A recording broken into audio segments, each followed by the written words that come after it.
Hello everyone, welcome to Toyeen Talks. Báwo ló ṣe ń lọ lọ́dọ̀ yín? Okay, this is just a quick one. I'd like to thank you all for watching. Till I'll see you in my next video. Stay safe, stay blessed. I love you all. Bye. Àwọn leléyìí o. Gbogbo bẹ́ẹ̀ ṣe ń pákéjì ugu fún Roscoe. Ẹ kó ṣì dànù. Ẹ kó ṣì lọ. Wọ́n pákéjì ugu ta nínú yín tó gbé ugu lọ pàdé Roscoe. Ẹ ní mọ̀nà fúnra yín lẹ máa sá. In as much you make yourself available fún àwọn Facebook bloggers. It's going to be tit for tat.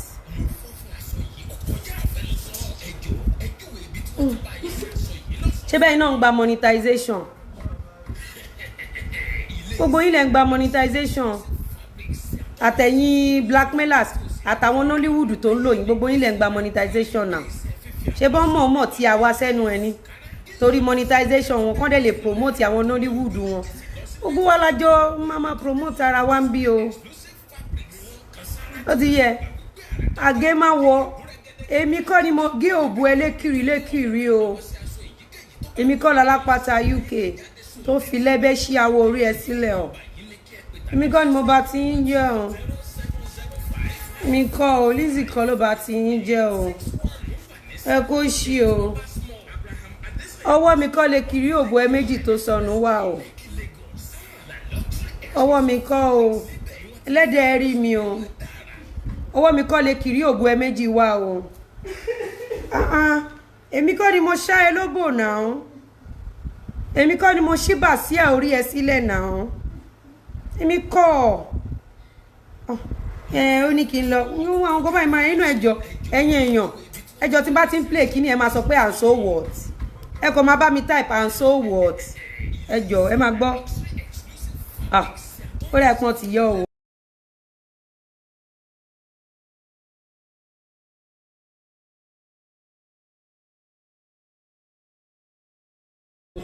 Ibo la wà, ibo ni kíní wà báyìí.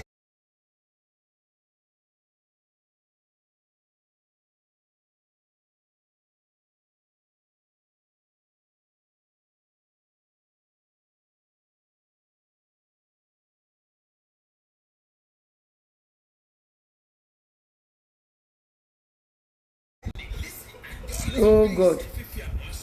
Kí wá ni ó ní kíní kan tí ẹ̀rọ pọ̀rọ̀ gidi kan náà ń sọ. Ọba arábìnrin no prison owó ló fún wa tó wà lọ́wọ́ kí ló wúkọ ẹ̀ àlùjọ. Ṣé bínú ilé mi làlùjọ wà ń gbà yẹn èmi mo fún yín ìgbà tálùjọ wá mọ́bò mi èmi má wà ní kẹ́ má lọ́nù prison àbá àpadà rí yín pẹ̀lú àwọn tó ní kẹ́ lọ mọ́bò mi wá. Ṣé bóbò tèmi wà lọ́wọ́ àlùjọ tèmi náà bá ní kẹ́ gba prison lọ ẹ lọ mú information àrárín wa tó ti pọ̀ jù ní bí ẹ ń ṣe bí wèrè báyìí. Ẹ máa bá mi type and so what. Ẹ máa sọ pé and so what. And ṣe lè ẹ máa sọ pé and so what. We don't care. Àlùjọ tí mo gbà sílé ó lóun ló bò mí lọ́wọ́ èmi náà ní kẹ́ lọ́nú ẹ̀wọ̀n. Ẹ lọ́nú ẹ̀wọ̀n bóyá bẹ́ẹ̀ náà bá ti tilẹ̀kùn. Bóyá bẹ́ẹ̀ náà bá ti tilẹ̀kùn ẹ̀wọ̀n mọ́ yín tí ò bá sí pé àwọn tó wà nú ẹ̀wọ̀n àwọn tó súnmọ́ ló rán yín iṣẹ́ lédè wá sọ pé lóbò tèmi lọ́wọ́. Lédè sọ pé ẹlẹ́ lóbò mi lọ́wọ́ èmi náà ní ẹ lọ́nú ẹ̀wọ̀n. We don't care. Gbogbo ilé is a stale. Ó ti wà stale news dead on arrival. Ẹ máa bá mi type and so what. And so what. Ẹlẹ́ lóbò mi ò kú náà. Ẹlẹ́ information lẹ wá fẹ́ kú sí. Just information. Èmi tẹ́lẹ̀ lóbò mi lọ́wọ́ mi ò kú. Abẹ́ ti gbàgbé ni. Ó yẹ kẹ́ lọ kọ́ọ̀tù àbí station ni. Betrayer àṣàmẹ́gun and so what. You know. Ṣé mo ní kẹ́ lọ wá ọkọ fún kí Akíndélé lọ fún mi. Ó wà níbi tí mo ń defend ẹ lọ. Ṣé mo ní kẹ́ wọkọ̀ bí ọdún òkè mo tún wà ń bí mo ń defend ọkọ̀ bí ọdún ni. I'm a defender of good people. Oh náà lè máa lo fọ́tò ẹ máa fi ṣépè fáwọn ọmọ yín láì ṣọmọ mi.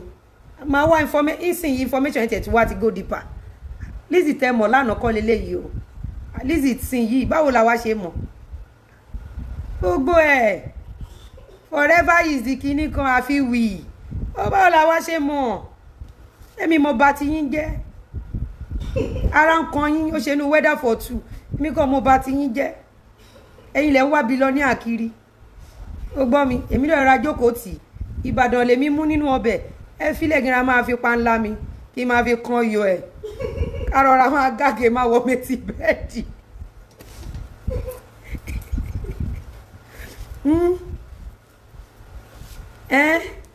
abẹ́ mi jọ àwọn olóṣó olódo lójú yín ṣé mo jọ olóṣó olódo àbí mo jọ olóṣì olóṣó olódo abẹ́ mi jẹ́ olódo olóṣó olóṣì ni ẹ kó ṣì California Paradise City là ń tà aṣọ luxury gidi là wá ń tà ẹ̀yin lẹ ń wá billionaire o àtẹni tó sokun ẹran mọ́rùn àtẹni tó lo góòlù GL ìyẹn dàbí ìfún ejò méjì ẹ̀yin lẹ ń wá billionaire ẹ̀yin lẹ ń wá billionaire bá ṣe wà wá gangan billionaire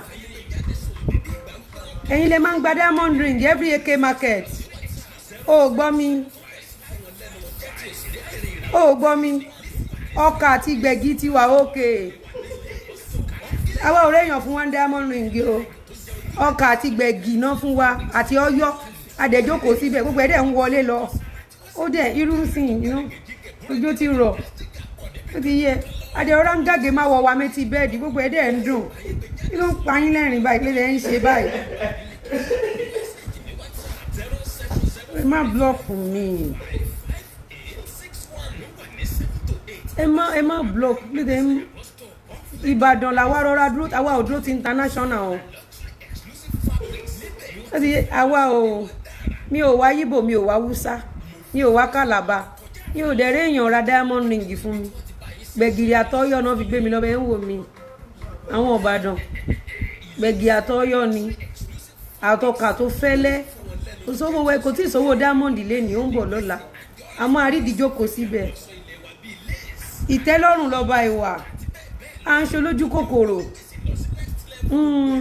kọ́lọ́ ń ṣàánú ayé wa a dẹ̀ ní gbé kámẹ́rà ká máa lọ sí gbogbo àdúgbò aládùúgbò àwọn òde ń yá mọ́tò aṣọ tẹ bá lára eégún tẹ́gùn ni à ń yá mọ́tò jẹ́dẹ̀ rí Lizzy tó jókòó yìí ibi táwọn Ìbàdàn bá fi mí sí mi mọ́ tán lò fún mi bí wọ́n tẹ̀sí tẹ́ǹdì fún mi mi mọ̀ bí mo ṣe wà yìí tẹ́ǹpù Ìbàdàn ni mí o kò sọ́kùnrin kankan tó máa rí òhò tèmi mọ́ láyé àwa fi ń ra àlùbáríkà fáwọn ọmọ ẹlẹ́rẹ́ mi bíi lóka àwa fi ń ra àlùbáríkà fáwọn ọmọ ni mélòó náà lòbò wọn á gbégúnlẹ̀ bí gbà wọn á ṣá bí gbò wọn ti tù yín síta ẹ bá ti rí tí àrọ̀ bà kan forever ni o lẹ́yìn 90 days ìgbì ẹ má kanra mọ́ mi o ẹ má kanra àìtà ọjà yín mọ́ mi èmi kọ́ o ẹ̀yin lẹ̀ ń wó lówó kiri o lálá tó ròkè yín ilẹ̀ ló padà sí ẹ̀yin ni o Ìbàdàn lèmi jókòó tí o ó yé ẹ̀yin náà lẹ́sọ ẹni kò kàwé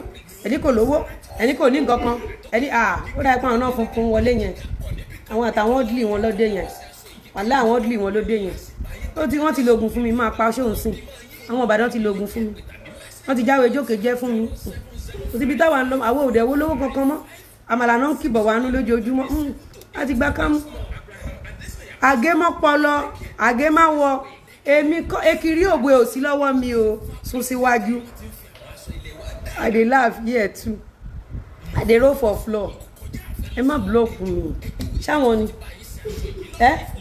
àwọn ọba á continue lọ́la ń tẹ̀ rò pé nǹkan gidi kan náà fẹ́ gbé wá ẹ má gbàgbé ẹ̀yin tẹ́ ń ra California Paradise City mo ti ń yọlẹ̀ fún yín o ẹ ti ẹ̀ rọ́jú ẹ̀yin ní 1000 square meter ẹ rọ́jú ẹ ti owó yín ẹ ti mọ́bi ẹ ti débi àgémáwọ ẹ gé owó yín máa wọ bí half or 75% kí n yọlẹ̀ yín gbogbo ẹ̀yin tẹ́ ń san California Paradise City owó yín ẹ rọ́jú kẹ́ ẹ ti mọ́bi àgémáwọ 75% kí n yọlẹ̀ fún yín ẹ pe nọ́mbà yìí ẹ lè bẹ̀rẹ̀ pẹ̀lú any amount this woman is talented herself I love you ẹ pe nọ́mbà yìí àgémáwọ ní ẹjọ́ ẹ má bínú pé promo tó wà ń bí ń sìn ó yẹ yín àgémáwọ̀ promo ìyẹn ti wà hàn látọ̀la lọ látàlẹ́ yìí lọ àgémáwọ̀ promo lórí California Paradise City àgémáwọ̀